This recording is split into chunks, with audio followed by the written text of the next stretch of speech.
Magandang araw, ako po si Sir Ariel, ang ALS lover ng Edtech Unit. Narito po ako para sa isang napakagandang balita at upang magpaalala na ang kinabukasan ay mas gaganda at uunlad kung ang lahat ay patuloy na mag-aaral. Sa edukasyon sa ating bansa, tiyak na walang maiiwanan sa pag-abot ng mga pangarap. Kaya naman ang Department of Education ICT's Educational Technology Unit at Alternative Learning System Task Force ay nagtutulungan sa pagkakaroon ng ALS Tech Empowerment Program upang maihatid ang excellent quality education sa ating mga ALS learner and teachers. To easily deliver the lessons from the modules and other references, we will provide tablet PC as part of the DepEd computerization program to all ALS teachers and orientation on the use of these packages. To deepen the pedagogical use of information and communications and technology in delivering instructions, there are training workshops on the use and curation of open educational resources or OER, Google and Microsoft productivity tools, creation of video lessons using PowerPoint presentations and KineMaster, and on ebook or e-magazine development. To create an avenue for remedial lessons that is open to all learners, teachers, and parents, we will have the ETUlay free online tutorial and mobile ETUlay, where we will visit remote schools to feature the best practices of our ALS teachers and learners. Sa mga out-of-school youth and adult, laging tatandaan na may pag-asa upang makapagpatuloy sa pag-aaral. May ALS para sa inyo. Ang edukasyon ay para sa lahat. Para sa bata, para sa bayan, para sa guro. Sulong Edukalidad.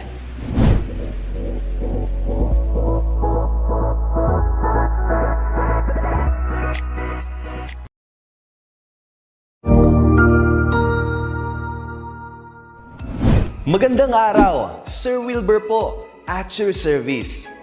Narito ang ETUlay upang gabayan ka sa inyong pag-aaral upang lubos na maunawaan ang iba't ibang paksa o subject. Ang ETUlay ay isang free online tutorial class na pinangungunahan ng ICT's Educational Technology Unit sa pamumuno ni Undersecretary Elaine Del B. Pascua. Ang programang ito ay hindi lamang para sa mga bata, kundi ito rin ay magsisilbing gabay sa mga magulang at mga guro kung paano nila ituturo o gagabayan sa bawat asignatura ang kanilang mga anak o mga estudyante. Sa kasalukuyan, ang self-learning module mula sa rehiyon ng Calabarzon at kilala sa tawag na pivot ang ginagamit sa ating ETUlay online class. Kaya ano pang hinihintay ninyo? Ihanda na ang inyong mga ballpen o lapis, papel o kwaderno at samahan kaming itulay ang pagkatuto para sa bawat batang Pilipino. Sama-sama tayong magtutulungan para malampasan ang mga hamon sa panahong ito. Halina't matuto kasama ang inyong online tutor sa oras na ito.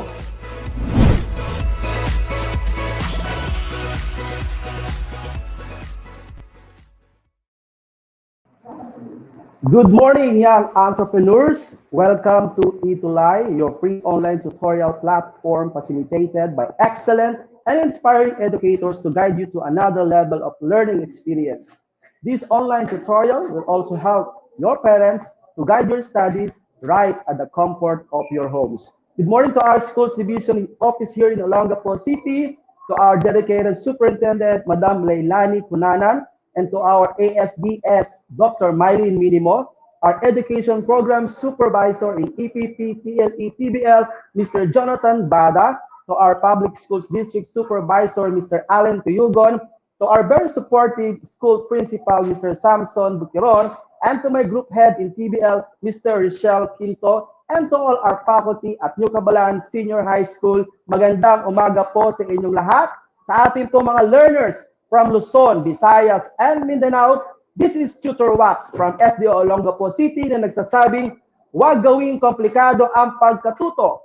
Gamit ang hashtag ETUlay ang Entrep, ETUlay mo. So, get ready your modules and join to learn the world of business opportunities in entrepreneurship. So this will be the subject na ating pong pag-aaralan ngayong umaga. At tayo po ngayon ay nasa quarter 4, Week 7 na ng ating pong lesson. Good morning po kay Ma'am Mira. Good morning kay Danibel Manzano Bidana, kay Aling Maliit, kay Andrea Lucero, kay RJ Calaguas, Dr. C. Good morning po. Kay Sir Don Ivy, Ma'am Sel, kay Senpai, magandang umaga. At syempre sa ating loyal na taga-subaybay na si Ma'am Mira, magandang umaga po sa inyong lahat. So this morning, we are still on demonstrating the understanding of the 4 M's of operation, but the highlight of our lesson tutorial for this morning is to forecast the revenue of the business. Then we're going to forecast the cost to be incurred and to compute our profit. So yan pong magiging highlight po ng ating pag-aaralan sa umagang ito. Pero bago po tayo dumako sa ating lesson, magandang umaga po kay Deponis Ipis at kay Myla Lim Katoliko. Magandang umaga po sa inyo lahat. Let's have a review. So sa lahat po ng mga naging participant natin last week, last Friday, ano ba ang ating napag-aralan? Okay? So last week, diniscuss po natin ang patungkol po sa pag-develop ng ating mga business model. Okay? So a business model describes how a company creates, delivers, and captures value. And everyone has their own way of viewing the business model. A business model canvas is developed by Alexander Osterwalder, and he is a Swiss business theorist, author, speaker, consultant, and entrepreneur known for his work on business modeling and the development of the business model canvas. Okay? So last week, tinuruan po natin ang ating mga grade 12 na gumawa ng kanilang mga business model gamit ang business model canvas. Okay? At ito po ay mayroong siyam na category. Okay? The business model canvas categorizes the process and internal activities of a business into 9 separate categories, and each representing a building block in the creation of the product or service. And these categories represent the 4 major aspects of business, okay, which is the customers, the product that we offer, the infrastructure, as well as our financial viability. Balikan din po natin, Ma'am Mira, if you still remember, what are the 9 building blocks of a business model canvas? Okay, let's see if Ma'am Mira can still remember the 9 building blocks of a business model canvas. Actually, it's already in our monitor, no? Ano-ano po ba ang siyam? Now, 9 building blocks of a business model canvas. Okay? Ito po yung our key partners. Okay? Sino ating magiging partners? What will be our key activities? The key resources, our value proposition, okay? Our customer relationships, the channels, the customer segments, the cost structures, and of course, the revenue streams. Yes, very good, Ma'am Mira, no? She still remember our topic last week. Okay, so yan po yung ating napag-aralan. And for today, for this week, okay, iikot po ang ating lesson. Saan? Sa pag-forecast po ng ating mga kinita. Okay, so ipo-forecast na po natin siya. Good morning, Mil, no? Kay Super Mil, no? Siya po yung nakasubaybay din sa atin ngayon from Mabalacan, Pampanga. Magandang umaga po.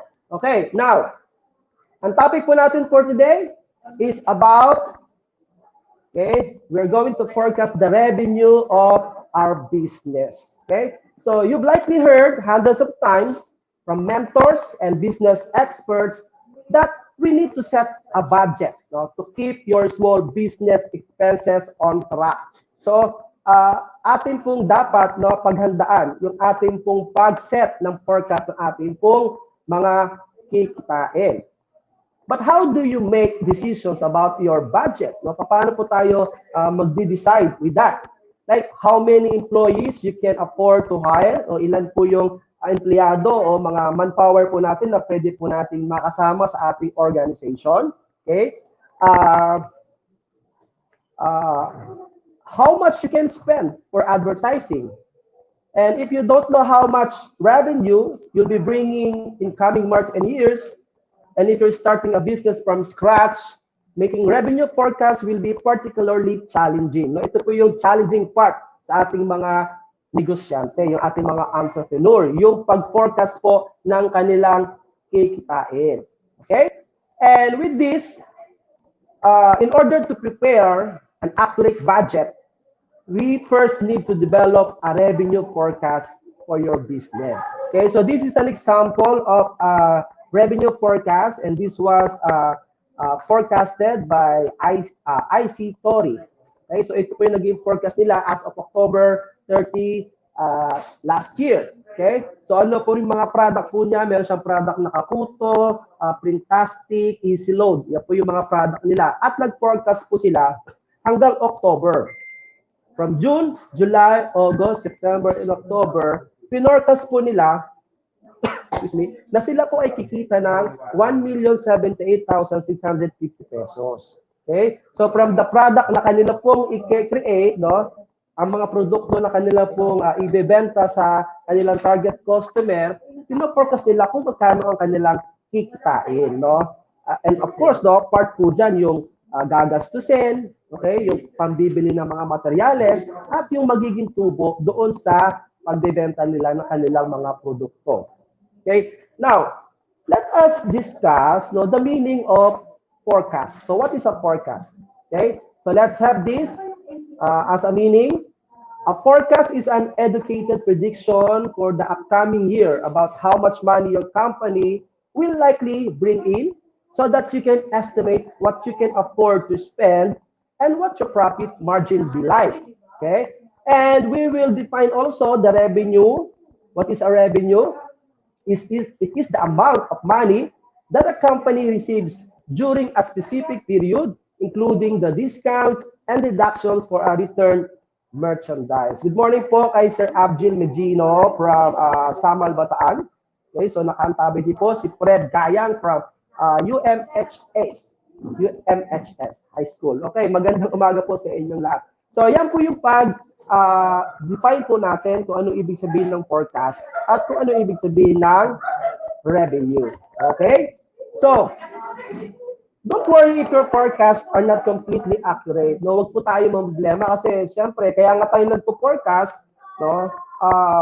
Hindi natin alam kung ang pinorcast po natin talaga ay makukuha natin, no? Yun talagang ma-achieve natin. So you can always alter them after in the first few months, then concentrate instead on trying to make your figures as realistic as possible. So sa pagpo-forecast po natin, i-assume po natin na ito po pino-forecast po natin, ang siyang talaga po natin kikitain. Yes, tama si Ma'am Mira, no? Kapag sinabi natin forecast, no, tayo po ay nag-predict. No? Kaya nga sa meaning po natin, a forecast is an educated prediction, no, for the upcoming year about how much money your company will likely to bring, no, sa inyo pong business. So, ano tayo? Pino-forecast natin. Ano kaya sa palagay natin ang magiging kita natin sa future? Okay? So, yun po yung ating forecast. Okay? Now, in forecasting the revenue of our business, no, meron po tayong pamamaraan. No? How to forecast revenue. Paano ba natin siya ipo-forecast? So, siyempre, isipan na natin. Sa palagay ko, kapag nakagawa ako ng product na ito at naibenta ko ito, okay, ito yung aking kikitain. No? Sa buwan ng July, August, September, October. So, nagsiset ka na ng kikitain mo doon sa product na iyong ibebenta. Okay? Now, how to forecast revenue? Okay? So, number one, you choose between qualitative forecasting or quantitative forecasting or a mixture. Okay? So, yan po yung pag-forecast natin. Ano ba yung qualitative method? It is a type of forecasting based on judgment, your opinions, your intuitions, your emotions, or personal experiences, and are subjective in nature. So yun ibig sabihin ng qualitative forecasting, base sa iyong palagay, no? Base sa iyong opinion, ikaw ay kikita. Okay, so yan po yung method na qualitative. Pag sinabi naman nating quantitative forecasting, it is a type of forecasting method based on mathematical models and are subjective in nature. So they rely heavily on mathematical computations. So kung gaano ka ba kagaling mag-compute, no? Siyempre, inisip ko na, para alam mo, may kasabihan tayo na itlog pa lang, no? Nang itlog pa lang yung manok, binibilang natin yung sisiw. Okay? So, sa pamamaraan ganito, sa ating pagninegosyo, parang binibilang na natin kung magkano ba ang ating kikitain. Okay? So, katulad ng sinabi ni Mark Edward, revenue, the income generated from normal business operations. Okay? Hello, Edward, no? Watching from SDO Mabalacat City, Pampanga. Okay, so number 1, how to forecast revenue? Choose between qualitative forecasting or quantitative forecasting. So ulitin natin, pag sinabing qualitative method, base yun sa iyong opinion, sa iyong nararamdaman, base sa iyong experiences. Ang quantitative naman is a method wherein you have to make a computation. So, kino-compute mo na. Kaya ang mga magagaling mag-compute, no? Actually, lola ko magaling mag-compute. No? Kino-compute na agad niya yung kikitain niya kapag siya ay magbebenta ng kanyang paninda. Okay? So, yun yun. Nagpo-forecast po tayo. So, pangalawa, how to forecast revenue? Start with last year's revenue statements for a business basis of prediction. Okay? Kung nag-start ka na ng negosyo mo, okay, at nakita mo na kumikita ka na, so ang magiging basis mo yung nangyari nung last year.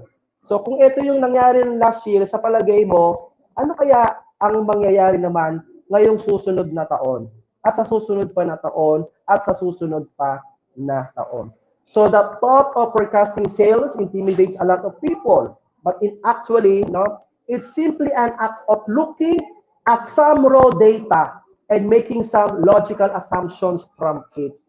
So if you own an existing business, look at your past sales figures. Tingnan natin yung figure ng ating binenta nung nakaraan. And then consider the following factors to make an educated guess about future sales on your monthly by monthly basis. No? Itong buwan na to, kumita ako ng, for example, 3,000. Another month is 5,000. Sa next month kaya, pataas kaya o pababa kaya. Okay? So, your customers is number 1. No? Number 1, we have to look, no, as basis of prediction with your customers. You have to identify your customer base and determine which ones you'll include in the forecast. Remember that common wisdom says that you'll get 80% of your business from 20% of your customers. Okay? And also, looking back also with the service area. Okay? Do you have plans for expansion? No? Kung meron kang plano sa expansion mo, include your current geographical sales or area, as well as the area you plan to include in the future. And then, know about your market conditions, no, as your basis for prediction. What is the state of the market? Will it remain steady or increase? No, kasi hindi natin alam. No? Like for example, today, no, we are nasa pandemic po tayo. No, hindi natin alam if ang product po na ito ay talagang kikita pa rin kahit na pandemya. Okay? So we have to know the condition of our market. And your business position. Consider the position of your business within your industry and factor in your growth expectation. Okay? Ano ba ang position mo, no, with your business? Okay? Then, of course, the seasonal adjustments, dahil nga nagbabago ang panahon, many businesses have increased and decreased sales in cyclical seasonal cycle. And if your business falls in that pattern, take this into consideration. No?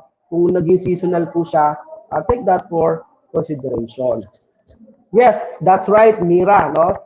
Sa business plan po natin, sa ating po mga grade 12, sa paggawa po natin ng business plan natin, may part po doon ang tinatawag ng pag-forecast. No? Pag-forecast po natin ng possible revenue ng ating pong negosyo. So ano pa? Sa paano pang pamamaraan? Okay? How to forecast revenue? Consider any recent changes in personnel, no? Kung may pagbabago sa ating personnel, kung may pagbabago sa mga produkto natin, sa presyo ng ating mga produkto, may pagbabago sa ating competitor, or sa iba pang mga factors. So we have to consider any changes. And number 4, calculate anticipated revenue. No? Ay, ano ba yung ina-anticipate natin na kita? So we have to calculate that also. Then you have to separate individual income sources to get a quick picture of your potential ups and downs from each revenue stream. And number 6, constantly review and update the forecast to reflect changes in your business. So yan po yung mga way kung paano po natin ipo-forecast ang ating pong revenue. Okay, ulitin natin sa number 3, consider any recent changes in personnel, no? Products, pricing, competition, or other factors wherein yung ating pong mga forecasters should choose a technique that makes the best use of available data. And if there are changes in personnel, like yung reassignment of an employee to a higher job position, innovation of the product, which may need additional budget, of course, that will also affect pricing, changes in competitors, and other factors to consider in making your forecast. Okay? And then, sa pag-calculate natin ng ating mga anticipated revenue, if you have a great idea for your business, but now you need to know how to calculate start-up costs and expect revenue for a business, the type of business you will open will determine the amount of money you will need to open. And as a rule, you should count on having 6 months, at least 6 months worth of money on hand to cover your expenses. Okay? And startup costs are the expenses that are incurred prior to your opening. For example, no, yung startup cost mo may include mga legal work, no? Siyempre, kukuha ka ng mga business permits, no? So, kailangan mo lang i-forecast yung magagastos mo po dyan. What else? Yung design ng iyong mga product, ng iyong company, siyempre, babayaran mo yan. Your site selection, no? Yung ating pong pagtatayuan ng ating negosyo, you have to consider that. What else? Yung building improvements, no? Kung meron ka ng existing na building and you want to improve that, so you have to include that in your forecast. Okay? And then you compare startup cost with your startup assets. Compare your cost, no? Your startup cost and your asset. And this includes cash, yung ating pong starting inventory and equipment. Okay? So yan po yung mga pamamaraan na dapat po natin gawin with our forecast sa ating pong negosyo. Okay? No. Now, ating pang palawigin pa. Okay? So sa inyo pong klase, if your teacher asks you to create your own forecast, okay? So this is an example using Microsoft Excel application, make a forecast revenue of your business. Okay? So kanina ipinakita natin yung sample, no, from IC Tori, okay, a company. Nag-forecast sila from June to October. Okay, so kung kayo na mismo ang gagawa, mga grade 12, paano nyo ipo-forecast? Kailan ba kayo nag-start ng paggawa ninyo, no, sa inyong klase? Then ipo-forecast po ninyo ang possible na kikitain. Okay? And another activity, no, para mas maintindihan pa natin yung naging lesson natin about forecasting. Okay, so answer this activity, true or false. Okay, so number 1 question. Okay, nandiyan pa ba kayo? Okay, Mamira, Edward, Rosamy, and Tulete Pastoral, good morning po. Senpai, Abjil, no? Sagutin po natin ito, true or false. Number 1, a blank, okay, is a forecast. A forecast is an educated prediction for the upcoming year about how much money your company will likely bring in so that you can estimate what you can afford to spend and what your profit margin be like. Okay, number 1, the answer is, tama kaya ang sagot ni Mira? Kung ang sagot mo ay true, that's correct. No, tama. Very good, Mira and Senpai. So, tama ang ating sagot. Okay, true.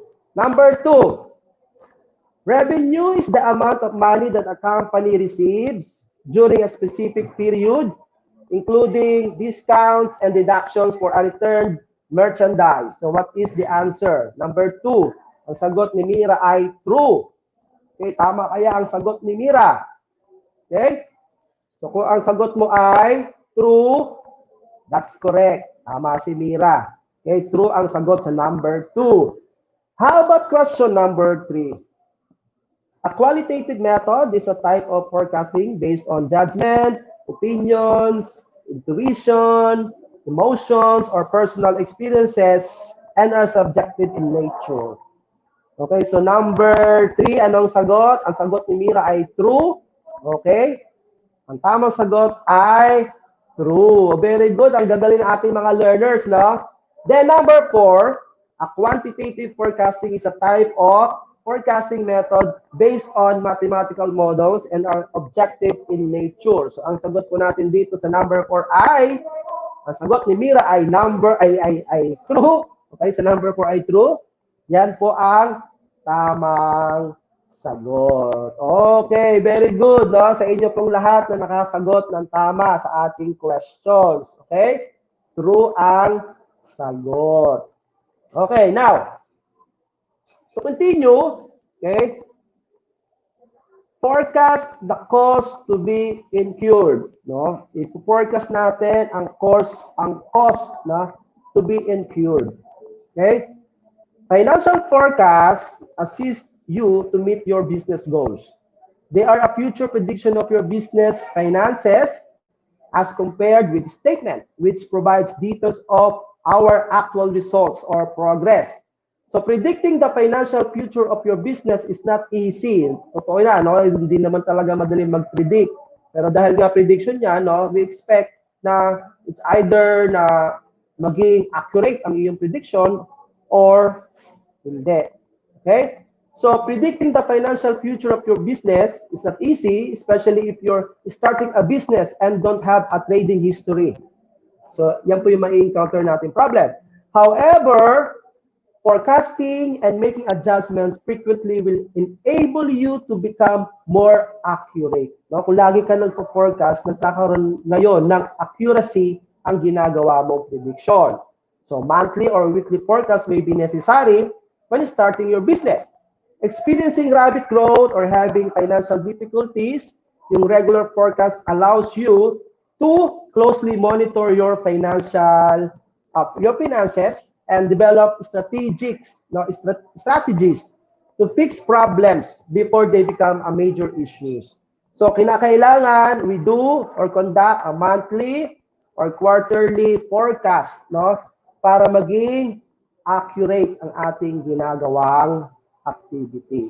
Okay? At siyempre, dahil nga po tayo ay merong startup na ginagawa, napaka-importante, no, na kapag po tayo ay nag-i-start ng ating negosyo, ito yung mga factor na dapat po natin consider sa ating mga startup cost. Ano yon? Yung legal or accounting fees, yung insurance, yung furniture, equipment, supplies, yung advertising natin, yung permits po natin, mga business permits, at yung mga cash na required to fund the business until you start collecting payments from your customers, and then yung mga seswelduhin ng ating mga empleyado, yung pag-list ng ating mga property, okay, ng ating mga equipment, okay, so yan po yung dapat po nating i-forecast, no, includes startup cost, okay. And starting a business often costs more than you expect. No, it is a good idea to add an extra 20% of your forecast to allow for unexpected expenses. So kailangan po pala na kinakailangan na magdagdag ka ng at least 20%, no, for you to forecast para po magkaroon ng mas accurate prediction ang ginagawa po natin. Okay, so tandaan po natin yan. Now, in computing of our profit, okay, so this is an example of a startup cost. Okay, if you can see it from our slide, gagawin din po tayo ng ating mga teacher ng startup cost. So yan lang po ang mga example na item na pwede po natin i-include sa ating startup cost. So sa pag-predict po natin o pag-forecast po natin ng ating startup cost. Okay, now, Paano naman po natin i-compute ang ating mga kinita? Okay? How can we compute our profit? Okay, so meron tayong formula. Profit is equal to total sales minus the total expenses. Okay, so yan po yung formula ng pagkuha ng profit, no? And profit per unit is equal to selling price minus the cost price. Okay, so it is important for a business to understand how much profit, no, they've made to give it an idea as to whether the business is successful. And with so many and with so much money going in and out of a business, it's not always easy to see whether what a small business owner is doing is actually making money. By calculating profit, it will help give some clarity. And if a business is making a profit, it can expand and grow, attract more investment, and employ more staff. Okay? So kung tayo po ay kikita sa ating pong pagninegosyo, ang mga pwedeng mangyari, no, mag-expand ang ating negosyo, tayo po ay pwedeng magkaroon ng another investment, at siyempre, dahil nga lumalago na ang ating negosyo, possible niya na tayo ay mag-hire ng mga tao, no, para makasama natin sa organization, para sa ating operation. Okay? So it is worth mentioning that profit is a different to cash, no? Is different to cash. Some things will affect the cash flow of the business, but won't affect profit. No? Example, money taking out of the business for personal use. No? Likewise, some items will affect profit, but will not affect cash, such as provision. No? Example, yung where a business makes an adjustment for a customer not paying. Okay? So now, ano ba yung profit? No, i-depende po natin what is profit. Okay? A profit is the difference between the price and cost when talking about one item. And when dealing with higher volumes of items, total profit is the difference between the revenue and the total cost. So kanina, binigay na po natin yung ating formula, no? Anong formula natin kanina? Okay? Ang profit is equal to total sales minus the total expenses. So kung magkano ang iyong binenta at magkano iyong ginastos, isusubtract mo sila, yan ang iyong kinita, ang iyong profit. Okay? Now, so, when calculating profit for one item, ito po yung formula na banggit ko na kanina. Profit is equal to price minus cost. Okay? And then profit formula, okay, when determining the profit for a higher quantity of items, ang gagamitin na po natin is total profit is equal to revenue minus the total cost. Or it can be expressed with the total profit is equal to unit price times the quantity minus the unit cost times the quantity. Okay, so yan po yung pag-calculate po natin ng ating profit. Okay, so remember that formula, kapag po tayo ay magpo-forecast na sa ating pong possible na revenue, yan po yung gagamitin po natin. Now, how to calculate profit? Depending on the quantity of the unit sold, the following are the variables used to determine profit. Ano-ano mga yon? Una, yung cost. What is the amount for which items are acquired or produced, also known as the cost of goods sold. Yan po yung isang variable. Next is the unit cost. It is the amount for which a single item is acquired or produced. Okay, yun po yung unit cost. And then pangatlong variable yung tinatawag na price. The price for which the items are sold, kung magkano yung halaga ng produkto na iyo kung ibinebenta. And then yung unit price is the amount for which a single item is sold. Yan po yung unit price. And then the quantity, the number of items for which the profit is calculated. And then another variable yung tinatawag na total cost. Cost multiplied by the number of items. So yung total cost. Then of course, kasama din sa variable natin sa pag-calculate ng profit yung discount, the percentage of price, for reduction, yung discount. And then yung pangwalo is yung total profit o total amount of money gain. So yan po yung variables na ini-include po natin sa pag-calculate ng ating mga profit. Okay, so according to Mark Edwards, sabi niya, the profit formula is the calculation used to determine the percentage profit generated by a business, and the concept is used to judge the ability of an entity to set reasonable price points, okay, manufacture goods cost effectively, and operate in a lean manner. Very good, Mark Edwards. That's correct. Okay, so that is how we calculate profit. I know all of you are excited, no? Kasi one of the activity dito po sa entrepreneurship is the implementation of our business plan. So kapag po tayo nag-implement ng ating business plan, lahat po ng ating ginawang forecast, lahat ng ginawa po nating preparation for our business, siyempre, ang goal po natin ay kumita. Okay? At kinakailangan, kung ikaw ay nagnenegosyo, no, kahit na hindi ka graduate ng accounting, ay marunong kang mag-compute ng iyong profit. Okay? May tanong po ba tayo sa ating po mga viewers this morning? Okay. So, yan po yung pag-calculate ng ating mga profit. Okay. Next week, okay, so bibilisan na po natin ang ating discussion. Actually, nakakabitin, no, kapag po tayo ay nag-aaral ng entrepreneurship kasi maganda talaga naka-face-to-face. Okay? Mahaba pa ang ating pag-aaralan. Nalalapit na ang ating graduation. Okay? So, this month na is malapit na ang preparation natin, no, for our graduation. Isang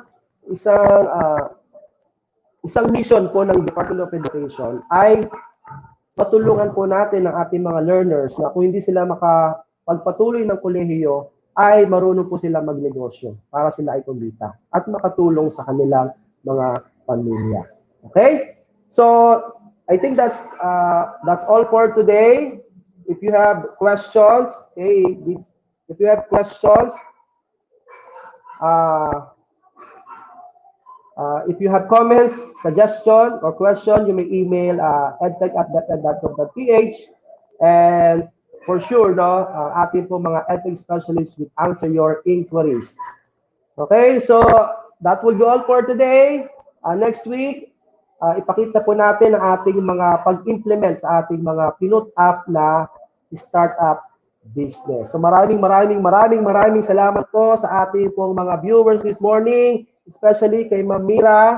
Hope to see you again sa ating last day, next week, okay, July 9, para po sa ating last lesson for this subject. Again, maraming salamat po sa ating lahat.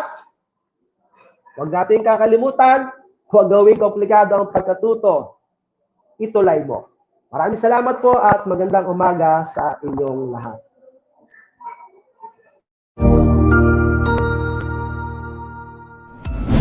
Sigurado ako na marami ka na namang natutuhan sa ating ETUlay tutorial session ngayong araw.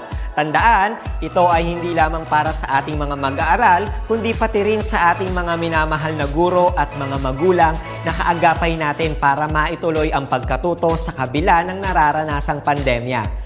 Patuloy ding sumubaybay sa DepEd TV para sa mga araling ginawang video episodes. Mapapanood ito mula Lunes hanggang Sabado, alas 7 ng umaga hanggang alas 7 ng gabi sa inyong mga telebisyon. Abangan sa Lunes mula 1:00 ng tanghali ang iba pang aralin sa ating ETUlay free online tutorial session sa Science. I-like and subscribe at manatiling nakasubaybay sa ating ETUlay tutorial session sa DepEd Edtech Unit FB page at Educational Technology Unit channel sa YouTube at sa DepEd Tayo at DepEd Philippines social media accounts. Paalam!